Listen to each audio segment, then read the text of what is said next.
kemarin, gue mungkin sempat ngebahas tentang penyalahgunaan AI ini. Dari hoax yang bisa muncul kapan aja hingga ke penipuan yang mungkin sempurna. Tetapi, ketika gue telah lebih jauh, ternyata AI atau Artificial Intelligence ini bisa lebih berbahaya daripada itu semua. Dan gak cuman itu juga, AI sekarang itu udah bisa ngegantiin banyak pekerjaan-pekerjaan manusia. Dari analisis data, generator banyak konten, hingga ke pekerjaan-pekerjaan yang sangat kompleks. Dari situlah muncul pertanyaan-pertanyaan dari kita semua.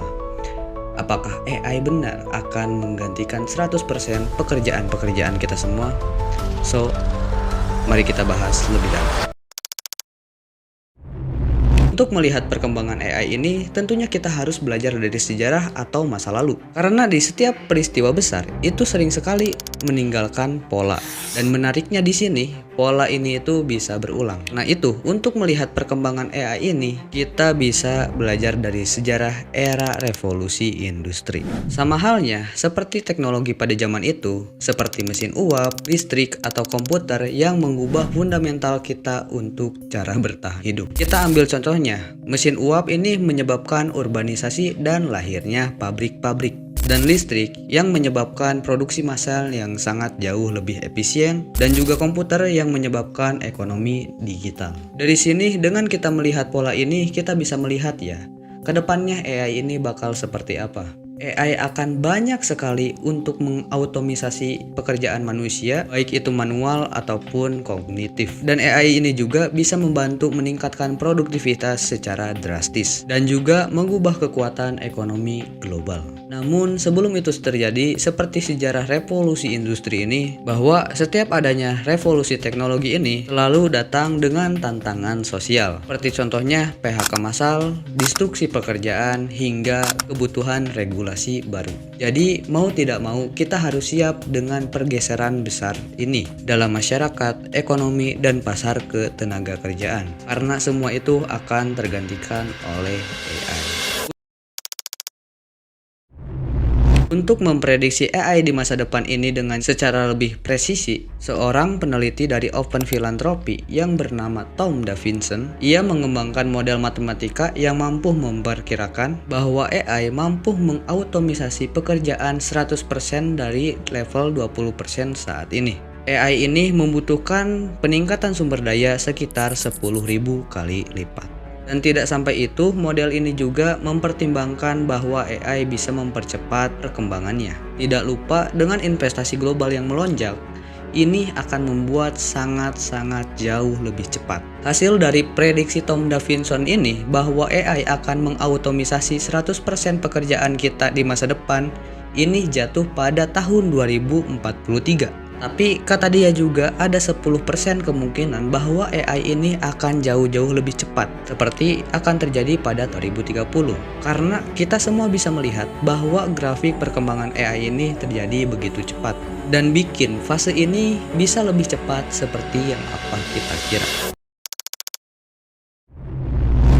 Jadi di sini mungkin kita semua bertanya, bagaimana cara menghadapi AI ini? Apalagi terutama untuk kalian yang masih muda yang akan menghadapi fase AI ini ya. Yang pertama, jangan termakan dengan ketakutan, tetapi juga kalian jangan lengah. AI di masa depan mungkin terdengar sangat menakutkan. Tetapi suka tidak suka kita itu harus hadapi ya. Kita sebagai anak muda harus belajar tentang AI, apalagi untuk masa depan yang pasti teknologi AI ini sangat terpakai. Alasan kenapa ini sangat krusial, karena mindset kita hari ini menentukan cara pandang kita untuk masa depan. Ya mungkin di masa depan banyak sekali pekerjaan yang akan hilang ya, tetapi kita juga jangan lupa kalau misalnya AI ini juga bakal banyak menyediakan lowongan pekerjaan juga bagi kita semua. Terutama ya tentang AI atau Artificial Intelligence. Yang kedua, upgrade diri.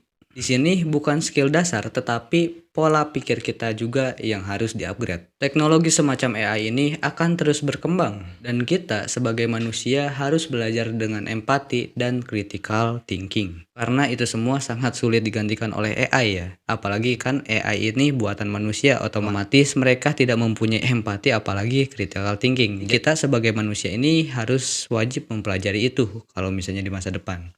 Terus kita masuk yang ketiga, siapkan sistem keuangan yang kuat. Dengan teknologi yang ada seperti ini, gua harap kepada kalian semua, udahlah stop untuk buang-buang waktu kalian seperti scroll-scroll TikTok yang gak jelas, lihat-lihat short atau gak main game sampai bergadang gitu. Karena ini penting banget untuk kalian untuk memperkuat sistem keuangan kalian agar ketika pada krisis ekonomi nanti kalian ini lebih kuat dan lebih ada bantalan gitu ketika kalian menghadapi nanti. Dan untuk keuangan, saran gua kalian mulai belajar kripto, belajar investasi, atau enggak yang basicnya kalian bisa mengatur keuangan. Dan kebetulan ngomongin ini, gue juga sedang mempersiapkan digital produk untuk kalian semua yang pengen upgrade diri.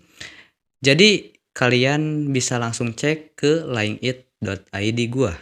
Itu linknya akan gue sediain di kolom komentar. Di sana dengan modal kecil tetapi kalian bisa upgrade diri kalian sendiri. Oke, kesimpulan di video kali ini ya kita lihat kalau misalnya kita melihat dari sisi negatif, AI ini sangat menakutkan gitu kan. Mungkin banyak lah, bukan dari AI ini tapi di global ya. Dan mungkin nanti kalau misalnya ada kesempatan gua akan bahas tentang 2030 ini. Dan ini juga kenapa banyak orang itu yang takut gitu akan 2030 ini. Ini bukan tentang AI aja, tapi ada beberapa faktor ekonomi global gitu. Dan untuk kalian yang masih muda, untuk di tahun 2025 ini, waktu kalian ini nggak banyak gitu ya. Gua juga yang muda ngerasain lah bahwa waktu untuk sekarang ini gak bisa gua sia-siain. Gak kayak dulu yang emang bisa gua bikin main game sampai bergadang sampai jam 3 baru tidur terus lanjut main game lagi pas pagi. Sekarang kagak bisa. Gua hampir beberapa bulan gak main game. Karena apa ya? Karena gua kepaksa dan gua juga pengen maju gitu. Nggak gua kayak leha-leha atau gimana gitu. Dan kenapa gue bahas tentang artificial intelligence ini biar kita semua berpikir dan kita semua bisa maju, apalagi kita semua generasi muda yang ada di Indonesia. So makasih kepada kalian yang udah nonton sampai habis dan ya jangan lupa dukungan dari kalian untuk nge-share dan like dan subscribe juga channel gue untuk berkembang ke depannya. Jadi semoga kita sukses di masa depan.